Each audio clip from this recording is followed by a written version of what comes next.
are volleying a little bit this morning with one of the most successful players to ever hold a racket, Venus Williams. You know, she's also the author of a new book called Come to Win. It's aimed squarely at professionals. Now, Venus, good morning. Good morning. How are you? Good. Thanks for being here so early. Now, you have won more Grand Slam titles than just about any other female player outside of, you know, I don't know, Serena?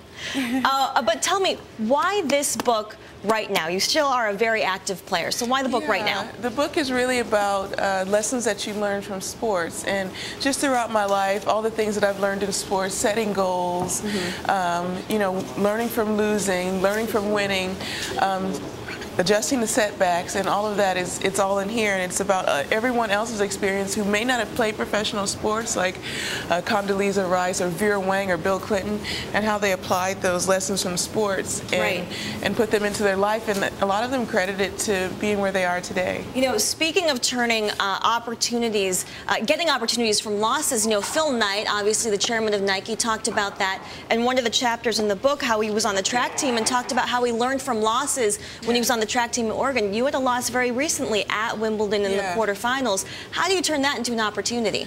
That's part of sports. You win, then you lose. So I find the losses even more motivating than the wins. But you know, that's a huge part of this book. Everyone has something special to say. The Phil Knight story was really special to me too, because his dream was to go and play the Olympics, but he didn't get to do that. So he did something even greater. He created Nike.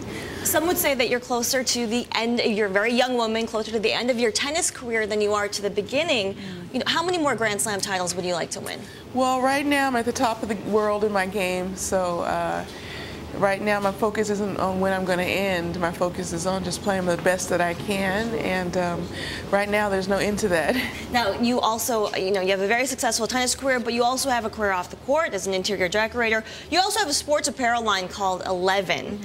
Talk to me a little bit about that apparel line. Where would you like to see it going? You know, it was affiliated with Stephen Barry's before their bankruptcy, but Federer and Sharapova, they've affiliated themselves with Nike. Why not do that versus stay independent? Well, I went to school for fashion design, so I am a designer, and I enjoy the challenge. I've always wanted to have my own businesses and create something after tennis, and that's what I'm working on, and it's a great deal of fun. I've had a lot of great designs this year.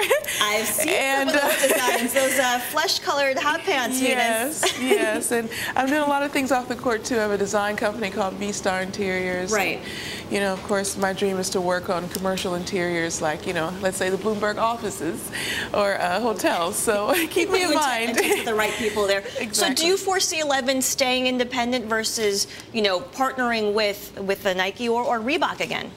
Well, the thing is, these days, everyone partners up. Sometimes designers partner up with different companies, so there really is no limit to what 11 can do or what it will be. Okay. Talk to me a little bit, finally, you know, John McEnroe, I interviewed him earlier this year, very recently. He told me it's very hard staying motivated at #1. Is it? I don't know. I think as soon as you have even one loss, the motivation level goes sky high for me. So I think once you don't mind losing, I think that's when it's hard to stay motivated. But everybody's experience is a little different. I love what I do. I have a great team. I get to play on tour with someone who's closest to me, my sister. So it probably makes it easier when you have your sister on tour. Right, and she's doing pretty well these days. So both of you guys. Thank you so much, Venus. Again, the name of the book is Come to Win.